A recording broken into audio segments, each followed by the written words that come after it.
ఇప్పుడు ఏపీలో రెండు స్లోగన్స్ డిటిఎస్లో వినిపిస్తున్నాయి. ఒకటి కోడిని కోస్తే జైలు, కొకైన్ తీసుకుంటే బెయిలు. ఇంకోటి నేనే కోర్టు, నా అవినీతి కేసులో అవుట్. ప్రస్తుతం ఏపీలో జరుగుతున్నటువంటి రాజకీయ పరిణామాలకు ఈ స్లోగన్స్ పక్కాగా సరిపోతాయి. 371 కోట్ల రూపాయల స్కిల్ కేసుతో మొదలు పెడితే 25,000 కోట్ల రూపాయల లిక్కర్ స్కాము, 333 కోట్ల ఫైబర్ నెట్ స్కాము, 5,500 కోట్ల అమరావతి అసైన్డ్ భూముల స్కాము, 2,130 కోట్ల ఇన్నర్ రింగ్ రోడ్ స్కాము, 10,000 కోట్ల రూపాయల ఉచిత ఇసుక స్కాము. ఇలా ఒకటేమిటి, తనపై ఉన్నటువంటి అవినీతి కేసులన్నింటినీ కట్టగట్టి కరకట్ట కింద పాతి పెట్టడానికి పక్కా ప్లాన్ చేశారు చంద్రబాబు. ఇందుకు అధికారులను వాడుకున్నారు. గతంలో తనపై కేసులు పెట్టిన అధికారులను ఒక ఆట ఆడుకున్నారు. తనపై ఉన్న కేసులన్నింటికి క్లీన్ చిట్ ఇచ్చేలా పావులు కదిపారు. ఫిర్యాదుదారుడికి కూడా తెలియకుండా కొన్ని కేసులు అన్యాయంగా క్లోజ్ చేయించుకుంటున్నారు. కానీ న్యాయం ఎక్కడో ఒక చోట బతికి ఉంటుందిగా. న్యాయం కోసం పోరాడే వాళ్ళు ఎవరో ఒకరు ఉంటారుగా. ఐఆర్ఆర్ అసైన్డ్ భూముల కేసులను వదిలేది లేదంటూ జై భీమరావు భారత్ పార్టీ వ్యవస్థాపక అధ్యక్షులు, ప్రముఖ న్యాయవాది జడ శ్రవణ్ కుమార్ కోర్టులో కొట్లాడుతున్నారు. అంతేకాదు, చంద్రబాబు అన్యాయంగా క్లోజ్ చేసుకున్న ఆ 4 కేసులను కూడా వదిలిపెట్టేది లేదని బల్ల గుద్ది మరీ చెబుతున్నారు. ఎక్కడికి పోతావు చంద్రబాబు అంటూ ఛాలెంజ్ విసురుతున్నారు. అసలు చంద్రబాబు అవినీతి కేసుల్లో ఆధారాలు ఉన్నాయా లేవా? ఆధారాలు ఉన్నాయని స్వయంగా కోర్టు నమ్మింది కాబట్టే చంద్రబాబు 52 రోజులు రిమాండ్ ఖైదీగా ఉన్నది నిజమా కాదా? ఆయా కేసుల ఛార్జ్ షీట్లలోనూ పక్కా ఆధారాలను సిఐడి పొందుపరిచింది నిజమా కాదా? వీటితో పాటు ప్రధానంగా వినిపిస్తున్న ఓ 10 ప్రశ్నలేంటో ఒక్కసారి మనం స్క్రీన్ పైన చూద్దాం.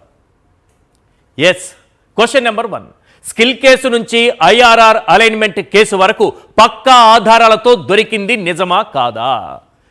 క్వశ్చన్ నెంబర్ 2, స్కిల్ స్కామ్ జరిగినట్లు ప్రాథమిక ఆధారాలు ఉన్నాయని స్వయంగా సుప్రీంకోర్టు చెప్పింది నిజమా కాదా?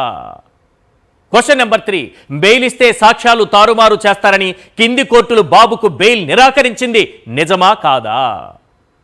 క్వశ్చన్ నెంబర్ 4, స్కిల్ కేసులో కేంద్ర దర్యాప్తు సంస్థ ఈడీతో పాటు జీఎస్టీ, ఐటీ సంస్థలు విచారణ చేసింది నిజమా కాదా?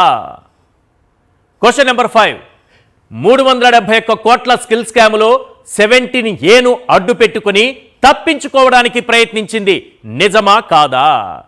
క్వశ్చన్ నెంబర్ 6, తన ఆరోగ్యం బాగాలేదంటూ కాటరాక్ట్ ఆపరేషన్ అంటూ నాటకాలాడి బెయిల్ తెచ్చుకుంది నిజమా కాదా?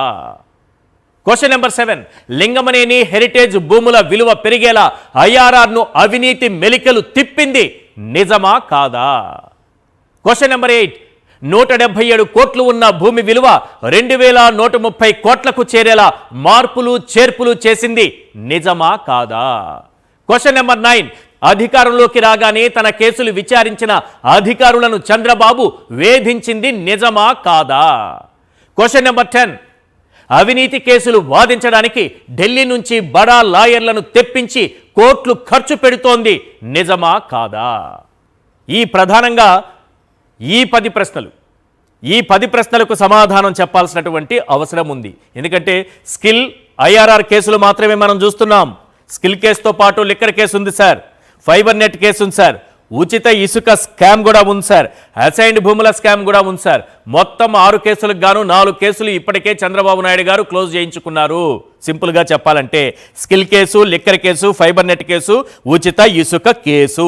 ఇక ఇన్నర్ రింగ్ రోడ్ అసైన్డ్ భూముల కేసుకు సంబంధించి ఈ కేసుల్ని మాత్రం వదిలిపెట్టేది లేదన్నట్టుగా ప్రస్తుతం జడ శ్రవణ్ కుమార్ గారు ఆయన వెంట పడుతున్నారు. వాటితో పాటు క్లోజ్ అయినటువంటి ఈ కేసుల్లో కూడా ఈ 4 కేసులను కూడా ప్రాసిక్యూషన్ చేసి తీరాల్సిందే అని, ఎట్టి పరిస్థితుల్లో చంద్రబాబు విచారణ ఎదుర్కొని తీరాల్సిందే, అప్పటి వరకు వదిలిపెట్టేది లేదని ఆయన ఛాలెంజ్ కూడా చేస్తున్నారు. కానీ ఎవరైతే చంద్రబాబు నాయుడు గారి కేసులను ఆ రోజు అవినీతి కేసులను విచారించారో అదే అధికారులు ఇప్పుడు ఆధారాలు లేవంటూ కోర్టులో చెప్పేయడం, ఆ కేసులు ఎక్కడికక్కడ క్లోజ్ అవుతున్నటువంటి సిచ్యువేషన్ మనం చూస్తున్నాం.